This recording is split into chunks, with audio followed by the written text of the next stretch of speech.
उत्तर प्रदेश के सिद्धार्थ नगर में भगवान बिरसा मुंडा की 150वीं जयंती जनजातीय वीर शौर्य दिवस के रूप में भाजपा कार्यकर्ताओं ने अम्बेडकर सभागार में मनाई। इस अवसर पर डॉक्टर दयाशंकर मिश्र दयालु राज्य मंत्री स्वतंत्र प्रभार ने भगवान बिरसा मुंडा के चित्र पर पुष्प अर्पित कर उपस्थित जनजातीय समूह को संबोधित किया।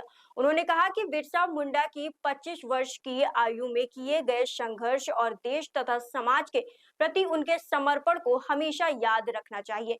मंत्री ने कहा कि प्रधानमंत्री नरेंद्र मोदी के नेतृत्व में भाजपा ने इस जयंती को शौर्य दिवस के रूप में मनाया।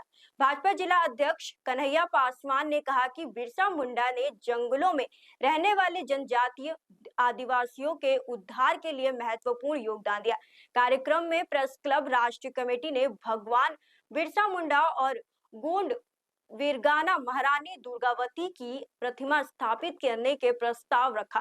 प्रेस क्लब राष्ट्रीय अध्यक्ष अविनाश शुक्ला और राष्ट्रीय मंत्री संतोष कुमार गौंड ने भी कार्यक्रम में प्रतिभाग किया और डॉक्टर दयाशंकर मिश्र दयालु का स्वागत किया।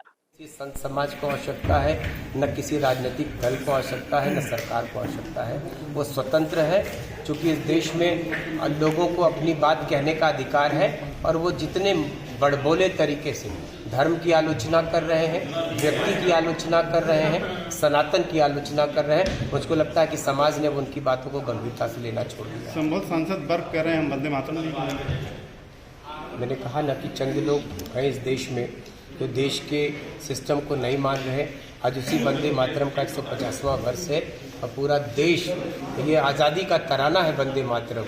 देश की आज़ादी इसी को गीत गा के इस देश के स्वतंत्रता संग्राम के सेनानी, हमारे देश के क्रांतिकारी इसी तराने को गा गा के फांसी पे हंसते हुए झूलते रहे। तो कोई एक व्यक्ति न करे, कोई एक समाज न करे, तो मुझको लगता है कि देश की आदिवासी विकास संस्थाओं द्वारा आदिवासी जननायकों का लगातार प्रतिमा